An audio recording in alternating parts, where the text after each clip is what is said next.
Assalamu alaikum wa rahmatullahi wa barakatuh. Wannan mun yi magana game da al'amarin da yake faruwa tsakanin Niger da Nigeria. Abinda Christopher Musa, Janar Christopher Musa ya zo yake faɗa cewa akan maganan katanga da ya ce ya kamata Nigeria ta gina katanga tsakaninta da Niger. Sai muke magana akan 'yan gudun hijira. Sai ya ce wai ɗan arewa ne zai je Niger. Da yake ni wannan kalmar ita ce ta dame ni, wancan zagi na san iyayensa ne ya zaga ba, ni ya zaga ba. Ya ce wai ɗan arewa ne zai je Niger. A tambaya ce kake yi koko neman sani ne kake yi, shi yasa in baka sani ba to bari a faɗa maka, tunda na gane kai a arewan ma kai ba ɗan arewan na gaske bane. Yau duk gudan faɗin Najeriya zan iya maka fraud, har rantsuwa zan iya yi. Baka samun mutum 10 ɗan Niger wanda suke zamane a wuri guda daga cikin gwamnonin Najeriya ko gwamnatin ƙasa, federal government ta Najeriya tana cishe su da sunan gudun hijira, babu. Amma yau ka zo a jihar Maradi da Zandar a zo a lissafa mutum 1000 nawa ne suke zaune 'yan Najeriya wanda Niger ce take ba shi sha. Idan baka sani ba, baka da ilimi akan abu ko baka da masaniya akan su, ko kai jahili ne a kasar taka ma kai baka san tarihin kasar taka ba, to bai kamata ka bude baki kana magana ba, ka dinga neman ilimi kafin kai magana. Mun san Niger, mun san kowace ce tun tarihi har gobe mu taba jin tarihi inda aka ce ga 'yan Niger sun yi gudun hijira sun je sun zauna a Najeriya ana ba su ci ana ba su sha ba.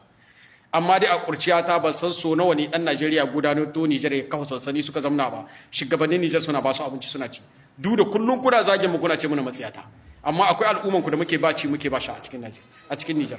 Dan shi mu duk abin da za ku gaya mana daidai muke da ku. A lokacin da za ku faɗa mana mu muku shiru ya wuce. Duk wanda ya ga dan Niger ya shiga cikin Najeriya wallahi halal kin shi je nema, karfin sa je ya sa ya nemi abinci, ba wai zuwa zai je ya roki wani ya bashi ba. Duk inda kaga dan Niger wallahi ba ci ma zaune bane, zai yi da ko zai aiki kari zai duk abin da ake yi a samu kuɗi dan Niger zai. Mu ba ku sako ga muna magana ba, kuma daga ranar da naira ta lalace zauke yau dan Najeriya Allah kaɗai ya sauko mutum miliyan nawa ne suke cikin Niger. Mu a ƙauyukan mu a garuruwan mu ga sunan duk inda ka kada, duk inda kaga wani mai turin baro a cikin garin mu na imani da Allah dan Najeriya ne yake nema abinci. Kenan ba abin da za ku gaya muna, an yi Dubai abinda in mun tafi nema a wajen ku kuma yanzu duniyar ta juya kun dawo wurin mu, kuma nan gaba ma wallahi fiye da haka za a yi. Domin in dai wannan banzan siyasa, wannan tsohon mai tafiya wandonsa yana faduwa shine kuke gani zai gina kasar ku, wallahi wannan shugaban kasar namu da kuke zagi kuke ganin sai demokradiya ce, billahi alaika wallahi saura lokaci kiris wanda wallahi za ku zo kuna kuka da na sani sai kun zo kuna roƙon Allah shi ba ku irin shugaban kasar mu wallahi. Kuma ku jira lokacin za ku gani.